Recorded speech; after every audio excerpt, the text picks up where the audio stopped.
I think there's a huge difference between the idea of becoming a content creator and the reality of it. When I was younger, I thought all YouTubers were just like celebrities, only eating at 5-star restaurants, living in Los Angeles, and driving a Lamborghini just to go to Walmart. Hey man, that couldn't be further from the truth. Instead, I'm sitting here in my underwear animating stickmen at 4:30 in the morning. Ever since actually becoming a content creator myself, I've come to realize how much actually goes on behind the scenes. When I was like 10 years old, I remember watching animation content creators like Jaden Animations or The Odd Ones Out, and would often find myself wondering, geez, why do these animators only post once a month? How lazy are they? Guys, I am so sorry. I get it now. Because I was a dumb 10-year-old, I wasn't even considering the countless hours worth of scripting, drawing, recording, and then editing. It's just so, I feel like I need to mention though, I am in no way, shape, or form saying that content creation is harder than a 9-to-5, because no. Dude, you sit down in your ergonomic chair and caption TikTok videos on CapCut for an hour and a half a day. You are not a blue-collar worker. Just like pretty much anything, being a YouTuber comes with tons of ups and downs. Now listen, I'm only speaking on the side of animation commentary videos because, you know, I'm not filming vlogs or doing last to leave the circle gets $1 million.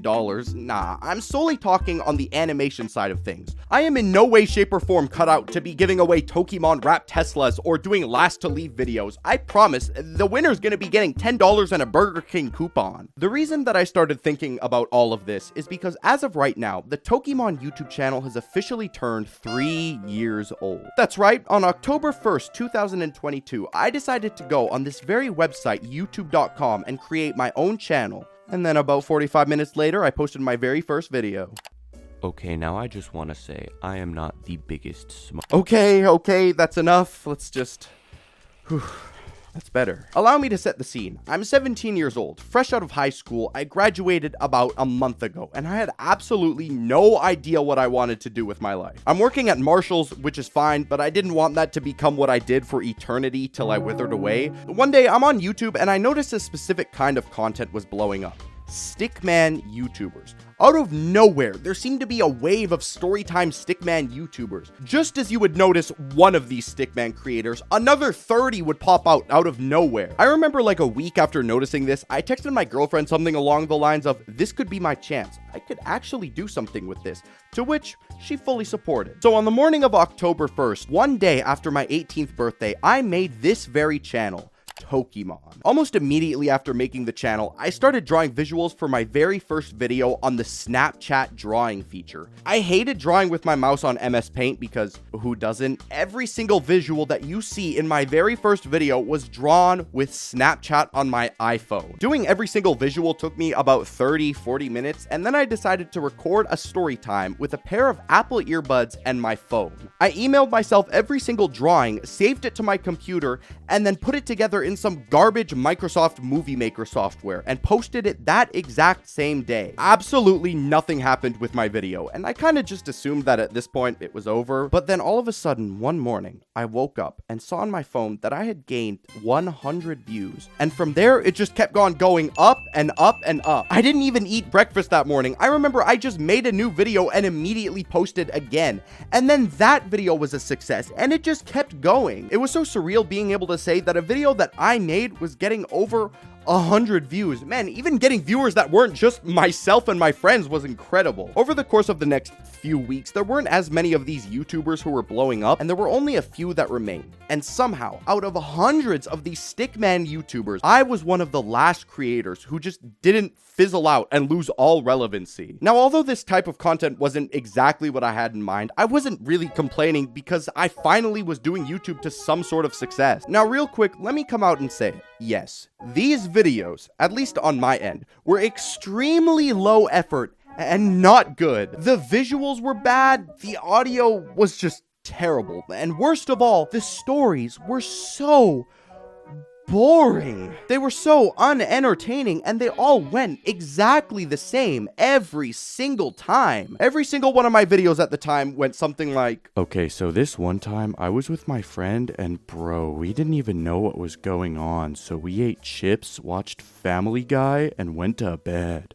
The end. Just imagine this exact same story, but in a different setting every time. Graduation, school, the movies. Dude, the movies, are we serious? It's just repetitive and boring. Like, honestly, any form of criticism that I was receiving during this time regarding my video making skills is completely valid because I was just posting anything. Dude, at the time, I would be getting comments like, how does this video have 10,000 views? Which honestly did hurt my feelings at the time. But now that I think about it, yeah, how did this video get 10,000 views? Even to this day, I still can't bring myself to watch any of my old videos. Like, if the CIA ever needed to get some sort of top secret information out of me, simply showing me my old videos for longer than 30 seconds would be the easiest way to get what they want. Slowly but surely though, I improved my video making skills. While starting off with YouTube, I met other Stickman creators like ExoZero, Loney, The Duck, Birdie, who were all so nice and helpful with just YouTube stuff. For starters, they told me how to edit my videos with an actual editing software instead of using Snapchat, so I downloaded Sony Vegas from a random YouTube link. By the way, never ever do this. It hacked my computer using some Russian crypto software. After that terrible fiasco, I just switched to Adobe Premiere Pro, which I know looks like a spaceship control panel at first glance, but it's easy to learn, I promise. I'm mainly telling this to the one guy who comments under every single one of my videos. I make them on Premiere Pro. I hope you enjoy. Guys, I am going to TwitchCon San Diego, California. Yippee! I'm gonna be there all 3 days with some other creator friends. I don't even know how this is relevant. I just see other creators talk about how they're going, so surprise, I'm going. Thankfully, I was able to drift away from that old style of content and start talking about things that were more personable to me and stuff that I actually cared about. For example, I had recently graduated, so I thought, why not make some videos about school? Sprinkle in some Gen Z nostalgia here and there, and you know what, just for funsies, let's make an entire video making fun of British food. I even dabbled in short form content, and it's because of the few short form tier list videos that ultimately pushed me to hit my first ever big milestone that I'd been aiming for ever since I was a kid: 100,000 subscribers. It was so weird actually logging into YouTube Studio and seeing that was my real life subscriber count. You know, I wasn't doing the inspect element thing, and I was just making content. I could finally call myself a YouTuber. And then I burnt out. The feeling of not really wanting to do anything, like you've given everything you possibly can, is so miserable. That constant go, go, go feeling, and also that thought that every second you don't spend being productive in some way, you're just wasting away time. Some people might think it's totally not worth it, but in my case, I would burn out 10 times over to keep doing this. For the better part of my life, I've always been watching YouTube. Of course, I did spend some time watching some Nickelodeon here and some Cartoon Network there, but for the most part, I was always watching content on YouTube. The content that I would typically watch was gaming Let's Play videos. Creators like DanTDM, popular MMOs, and Stampy were always my first pick. And like a lot of people at the time, my young mind saw this and immediately thought, I want to do that. The only problem was I wasn't really sure how I was going to make this happen because my family didn't have a fancy gaming computer. No, we had a piece of garbage laptop from like 2002 that couldn't even run Flash games. Also, my parents didn't want their 9-year-old kid making a YouTube channel at the time because internet safety and stuff, so for the time being, my YouTube dreams were slowly shot down. However, there was another passion that I had, which was drawing. I don't mean to shatter any hopes that you might have that, you know, behind the Stickman I have some secret hidden drawing talent, because that's not true. Even when I was young, I was drawing Stickman comic books. In the middle of class, I'd spend most of my time drawing mindless crap instead of paying attention to what the teacher had to say. Dude, no matter how hard I tried, I wasn't able to focus on literally anything, and I was super loud and obnoxious. I just wish there was a formal name to describe this exact type of behavior. It would just explain so much. Oh well, guess not. During this time, there was a new style of YouTubers that were slowly coming up into the spotlight and almost taking over the entire platform: animation story time. Tubers. This all started when, on a crisp autumn evening, I was at a friend's house and he showed me this video he liked of some guy talking about his experiences on when he worked at My apologies. Subway. Obviously, me being a kid with a really bad attention span, I thought, why would this dunce think I'd want to spend my time watching a video of some guy talking about him doing work? That sounds so unbelievably boring. I single-handedly saved that Subway. Wait, what have I done?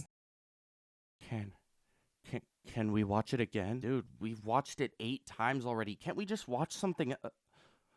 Okay, yeah, we'll rewatch it. You know how when you look back at a moment or an event that completely changed you? That is how I felt when I watched this Odd Ones Out video. Once I discovered all the other animation creators out there, I was addicted to every single one of these videos. Dude, I was such a big fan, I was even making fan art for them. So, I ended up making a Tumblr account because I remember that's what the Odd Ones Out said he started using. Although I had literally no idea what I was doing, I posted my first ever Tumblr comic. And another. And another, and then I stopped. Hey man, all these comics took me quite a bit of time, you know? Eventually my parents did let me make a YouTube channel, and I kept on growing up making different types of content. I tried my hand at gameplay commentary, but wasn't really my strong suit. I attempted to become a Geometry Dash YouTuber. I also tried to become a video essay creator right when that niche was blowing up. I made a video about Undertale, which I spent like 3 weeks on, and I was super proud of it when I posted, which was awesome, don't get me wrong. But when I watch it now, it's like, that's the best you could come up with in 3 weeks? And then eventually, I ended up doing the Stickman thing. Anyways, yeah, that's literally it. Thank you guys so much for watching. Follow my Twitter, my Twitch, and my Instagram, and I will see you guys next week. Bye. Won't you sing me a song? You're the piano man. Sing us a song to me. I don't know the rest of the world. It's 7:30 in the morning. Oh, I gotta